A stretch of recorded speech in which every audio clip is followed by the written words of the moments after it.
صباحكم أمن وأمان مع الدوريات السرية للدوريات الأمنية لضبط شخصين من الجنسية الباكستانية تم ضبطهم لعرضهم تصاريح حج مزورة عبر مواقع التواصل الاجتماعي.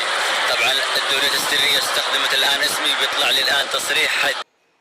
بتشوفوا معانا كيف عملية التزوير، خليكم معنا ونقول بسم الله. ودخلنا المكتب.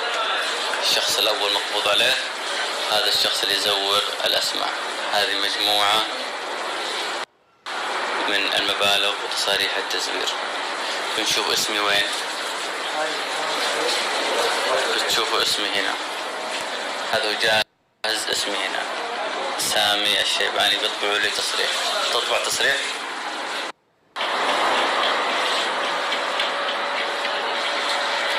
وهذا تصريحي، وهذا التصريح جاهز سامي الشيباني. يعني أمن الطرق إن جيتكم أبدخل بعد إذنكم. يعني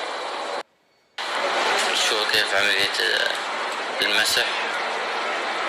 هذه تصاريح موجودة سابقا، يتم مسحها الخانات ووضع الاسم اللي يتم الاتفاق معه.